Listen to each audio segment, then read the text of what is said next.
Welcome back to my channel learning continuous. Cricket ఆడుతున్నప్పుడు నువ్వు century చేయాలనుకుంటే ప్రతి బాల్ ఆడాలా? ఆన్సర్ నీకే తెలుసు. ప్రతి బాల్ ఆడితే ఏమవుతుందో. సెంచరీ కాదు, అది కూడా వేయలేము. పెవిలియన్కి వచ్చేస్తాం బ్యాక్. నోబులు వైడ్లని వదిలేయాలని మన అందరికీ తెలుసు. అప్పుడే నువ్వు సెంచరీ చేయగలుగుతావు. క్రికెట్లోనే కాదు, మన ఎవ్రీడేలో కూడా నోబులు వైడ్లు మనం వదిలేయాలి. ఏంటా నోబ్స్ అండ్ వైడ్స్? ఎవ్రీడే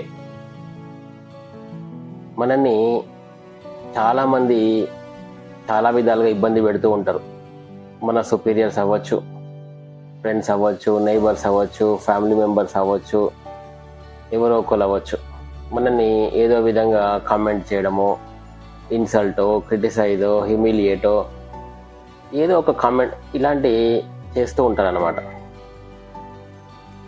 మనము వీటిని సీరియస్గా తీసుకొని వీళ్ళ దగ్గర ఆగిపోయి వీళ్ళకి సమాధానం ఇచ్చి వాళ్ళని కన్విన్స్ చేసి, లేదా మనం కన్విన్స్ అయ్యి ఇదంతా చేస్తే ఎవరికి టైం బొక్క? మనకే టైం బొక్క. వాళ్ళు they will enjoy, but we will lose our time. So వాళ్ళని మనము జస్ట్ ఎప్పుడైతే ఇలాంటి అన్నెసెసరీ కామెంట్స్ కానీ క్రిటిసిజం కానీ చేస్తారో వాటిని మనం క్రికెట్లో ఒక నోబ్నో ఒక వైడ్నో వదిలేసినట్టు వదిలేయాలంతే.